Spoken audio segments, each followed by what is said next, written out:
Мой вам совет: при любых обстоятельствах делайте вид, что на сердце покой.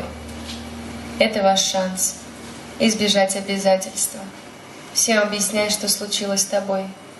Будьте приветливы, доброжелательны, стрессоустойчивы, в чем-то просты. Больше читайте, тогда обязательно мысли и речи не будут пусты. Не осуждайте других, не злорадствуйте. Помните истину: прошлого нет, возраст не важен, указанный в паспорте. Только душа знает, сколько вам лет. Будет тогда в жизни все замечательно, снимет любую печаль как рукой. Но главное здесь, при любых обстоятельствах, делайте вид, что на сердце покой. Спасибо большое. Спасибо.